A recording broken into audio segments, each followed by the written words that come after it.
ನೋಡಿ, B J ಪಿಯವರಿಗೆ, ಜನತಾದಳದವ್ರಿಗೆ ಈ ರಾಜ್ಯದ ಅಥವಾ ಉತ್ತರ ಕರ್ನಾಟಕ, ಹೈದರಾಬಾದ್ ಕರ್ನಾಟಕ ಯಾವುದೂ ಅಭಿವೃದ್ಧಿ ಮುಖ್ಯ ಅಲ್ಲ.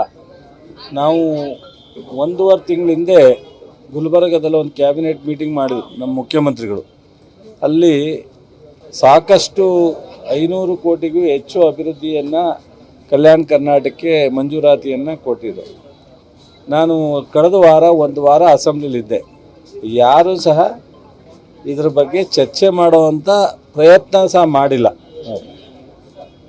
ನನಗೆ ಅವರು ಯಾವುದೋ ಒಂದು ಇಶ್ಯೂ ಅವಶ್ಯಕತೆ ಇಲ್ಲದೆ ಇರ್ತಕ್ಕಂಥ ಇಶ್ಯೂ ತೊಗೊಂಡು ಕೂತ್ಕೋತಾರೆ, ಅಥವಾ ಇಶ್ಯೂ ಇದ್ರೂ ಮಾಡಿದ್ರೂ ಪ್ರಿಯಾರಿಟಿನ ಡಿವೈಡ್ ಮಾಡ್ಕೋಬೇಕು.